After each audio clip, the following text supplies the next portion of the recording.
Hello.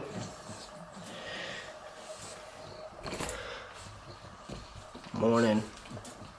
Morning.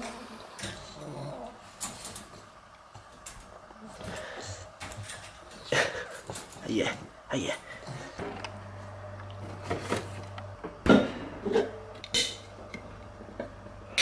Early morning. I look puffy as hell. I'm just on my way up to Flight Fit to meet Collie. We are getting cardio done. Not sure what this morning's going to be. I think it'll be a hit session this morning. We'll see when we get up there. Myself and Collie are actually going to the States this Sunday coming, which will be the 26th. It's the 21st today, and Collie has actually been doing extremely well with his nutrition and his training over the last while. I think he's lost almost like 25 pounds, and that's probably the best shape, weight and condition and balanced lifestyle that I've ever seen him have. And I'll actually get him to explain how he's done it and what he's kind of done to get himself there over the last maybe, 3 to 6 months. What's in the cards for today, mate? We are doing some cardio and then later some shoulders and arms. You there. There you go. So just after finishing 30 minutes low intensity steady state on the cross trainer, and we're just about to hit 10 to 15 minutes of sprints. Are we going to do what, 20 seconds on? 20 seconds on, 40 seconds off. We're going to aim for about maybe Increase an hour incline every one, increase the speed every one. There you go. Back in the house, just fed the dogs, and I'm actually going to grab myself some breakfast now. So I'm actually going to make myself a little shake. This is the stuff that I normally put in it. This actually isn't the Control Labs Super Greens. It's actually the Super Greens powders that you can buy in Aldi for, I think they're like €2.50 or €3. I bought the Super Greens powder, I bought an extra bag of maca powder, and I also bought a bag of, I think it was spirulina, and just combined the three of them and threw them into this tub. This is powdered peanut butter. It's pretty much just peanut butter with all the, I suppose, fat dried out of it. You basically just add it to shakes, or you can actually mix it with water and it becomes a paste again, and it has 85% less fat than actual peanut butter. It's pretty good. And then this is just to add an extra sort of chocolate flavour to it, cacao powder. It's actually really high in iron, which is pretty good, and it's low enough calories per serving. Last thing that I'm going to add into it is Greek yogurt from Aldi. It's exactly like the Phage Greek yogurt. Macros are ridiculous on it. 10 grams of protein per 100 grams. So in that entire tub, 50 grams of protein. Alright, I'm just in the office and I'm just about to get a bit of work done. I'm actually going to get started on a new course that I'm doing, so excuse the mess of the office. We're currently obviously moving, so the office is, it's a bit of a tip right now. But actually, this is interesting. It's Vivian's goal board. So that's actually something that I would encourage Vivian to do, is actually set goals for herself and set little targets that she wants to hit, and little life goals, work, relationships, self-development, stuff like that. And there's mine. I do the same. But yeah, about to get stuck into this course. So it's the Online Trainer Academy. It's from Jonathan Goodman.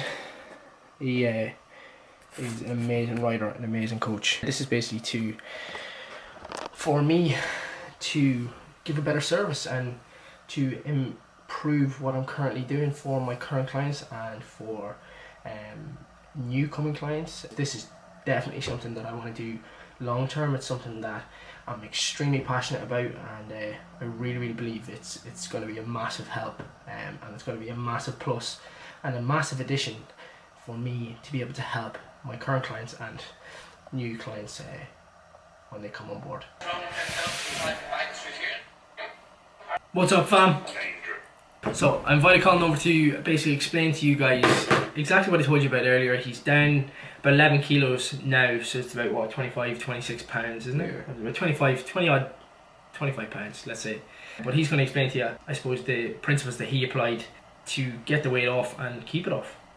So what did you start off with? I actually started in May, and I started to sort of get my act together a little bit with some simple sort of back to basic routines, training sessions cut into shorter times, things that I really like to enjoy, and just kind of went back to basics with my food and my macros. My relationship with the whole process, like training and food, had just gone completely off the boil due to certain personal issues that I addressed first of all head on. I've talked about this before, and I think it's a big, massive underlying thing with people. Yeah. You know, we just sort of let all these things get pushed under a rug, hope for the best they're going to go away, and we never ever address them head on. Yeah. For me, it was time to do that, and I felt that I've tried to diet so many times and get myself back to the shape that I thought was respectable, but I just wasn't in the headspace to do it. So yeah, you just weren't ready. Yeah, no matter how hard I tried, I would just fall back into the same patterns again. So you feel like step one would be sort of get your head in the right place? Yeah, first. I feel like you need to sort of be surrounded by the right people, have a clear brain, not be too stressed. Unfortunately, if we're in a position that you're looking at so much stress within your body, nothing's going to function well. You know, you're not going to want to train, you're not going to sleep well, you're going to be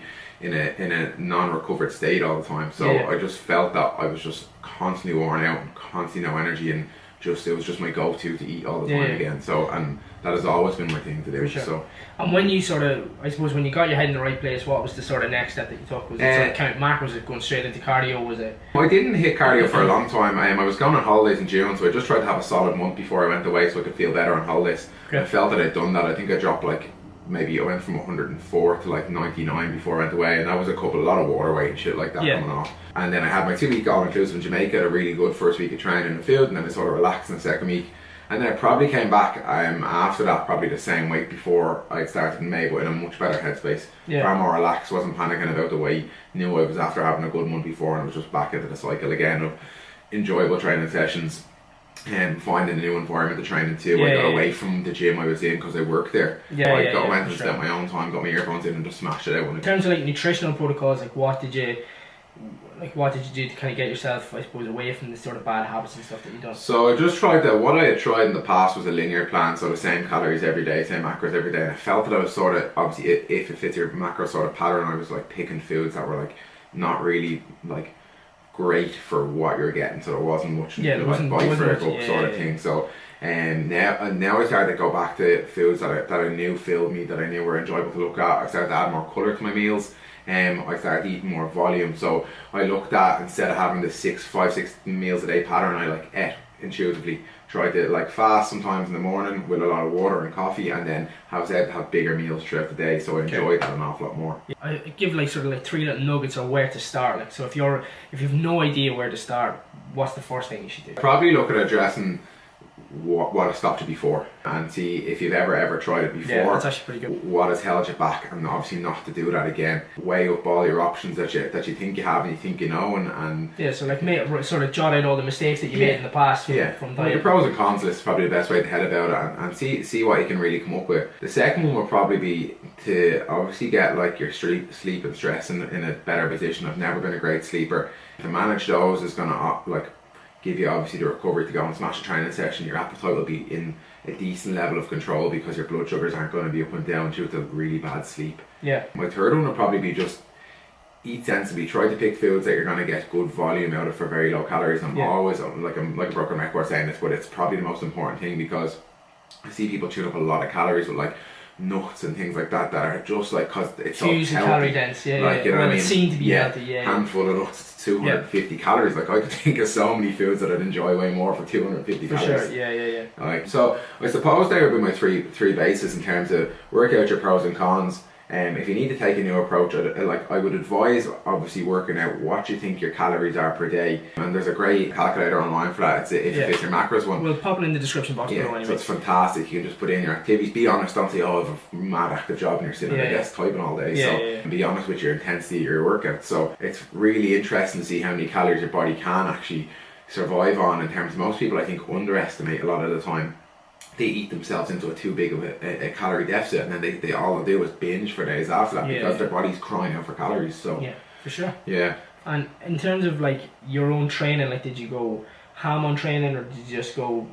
Where did you start? I tried to pick exercises that I enjoy. I tried to train with people I enjoy. So me and you trained a lot together. I tried to train at times that I enjoyed as well. Yeah. I found that I was putting it on a long finger. I was trying to aim for 4 to 5 weight sessions per week. I was splitting them into full body at the start, or upper or lower, whatever. Okay. I was picking exercise that I really like to do. I was mixing between lower and higher rep ranges. There was no real like profile of program that I was like, I have to stick by that. I logbooked everything no matter what the session. I tried to track some weight, so if we ever done it again, I could see how I performed in it before. And I weekly tracked my weight on a similar day. If I felt that I didn't feel great, I just wouldn't do it. I know that's weird for accountability to do that, but I'm not gonna, if I feel crap or I haven't had a good sleep, I'm not going to jump on the scales and make myself feel worse. Yeah. So I think my whole approach to that got an awful lot better. But in terms of my relationship with food and my mindset changed, because there was no deadline. You know what I mean? We were going to LA. We obviously wanted to go away in a good position. I've got myself there with no pressure whatsoever. Yeah. I've enjoyed the whole thing. It's not like something that's going to stop now and I'm going to LA on Sunday. I think I'll continue when I'm there, and through the new year I have some really good goals set in my head that aren't pressurized. There's no specific like deadline. Yeah, you gotta be in this shape by this date. Yeah. But I think I talked about it on my social media that I've ate more takeaways. I've drank more. We've been out on 2 or 3 nights out. I've had other nights out. But again, I just managed to get up and break the things that were almost my bad habits. So I had a night out, I got up and I just ate good food the next day, or I walked, or I done something. Now, there was 1 or 2 days that I didn't. Yeah, for sure. I realised how bad it made me feel. So I just broke the very small patterns that have always held me back. I socialised an awful lot more. I went out for food. So whereas I would have been so negative towards sitting in and being like, oh no, I have to because I'm trying to eat well. I just went out and I was smart on my calories throughout the week, and if I overate, I just counteracted the next few days and bring them down a little bit, not diet myself into the floor. Yeah.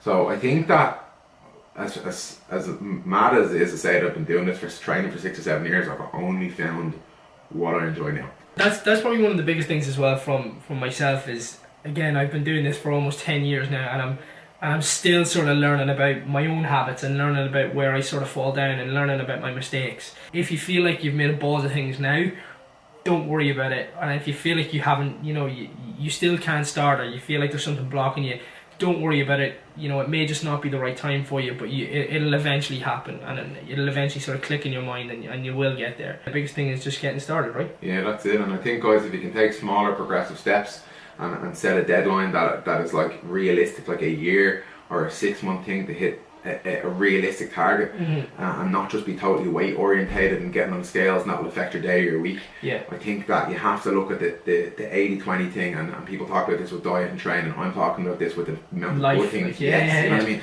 I always say to my clients, if I was to write down, get a sheet of paper and do pros and cons and write down how many good things you've done this week, that can include making sure your water was better, hitting better numbers in training, hit your step count, easier to get up out of bed, had a better sleep. I can guarantee you are going to weigh up that literally 9 out of 10 right, and you're just focusing on 1 out of 10 that's wrong, and that's a scale weight, and that is what kills people. I think the more you can understand as well to not look at these people on social media, not look at somebody saying, I lost 6 pounds in a week on Weight Watchers or Slimmer World or this diet. That's them. You know what I mean? If someone has the weight to lose, they'll lose it. A lot of people are losing lots of water, it's not fat. And again, if you're coming in and you're doing your weekly weigh-ins, you're doing your measurements, and you're dropping a chronic amount of weight, what will happen is then it's not going to be sustainable. You need to look at those half a kilo to 1 kilo drops per week. If you can continue that for a long period of time, if somebody said to you drop half a kilo a week for 20 weeks, you've done a lot of weight. And that's the thing, if you actually continued with that 6 pounds every week, you literally waste away to nothing. Nothing. So it makes no sense for you to compare those massive weight losses against something that's small and it's just long-term sustainability. But look for longevity in your plans, because it's one of those things that people really overlook. Is something, if you can't see yourself doing something in 6 to 12 months, it's going to be a useless plan, because you're not going to continue doing it. I think you have to remember too is that we're sitting here as fitness professionals, and we have to present ourselves in a condition a lot of the time, and I felt a massive pressure from that in the past, and that was something that scared me and probably made me go into worse cycles at times. I wore a jumper for a year straight, and a lot of people didn't know how much I was suffering, and that was how bad my mental state got there. But you have to remember that most people, this isn't their job. You're not an athlete. You're not going for a photo shoot. It's not the Olympics. Don't rely on image your whole life. If you fuck up, you fuck up. You know what I mean? Make sure your next meal or your next day or whatever is your next opportunity to try sort of fix that. You do your best. You know what I mean? You're going to have patterns where you have 2 or 3 days that aren't going to be great, and that's fine. You know what I mean? Just get on, like move on. Assess the mistakes, assess what happened, why it happened, because there's always a reason. Whether somebody annoyed you, you didn't drink enough water, you left it too long between meals, there was a reason. And as soon as you can address those little silly underlying reasons that are causing the constant setbacks all the time, you'll easily find that they just diminish them. Yeah, and you start racking up all these little wins all the time. And just look for that longevity, like Aaron said, because it's only going to be progressive in every aspect of your life, not just your fitness goals. Job done.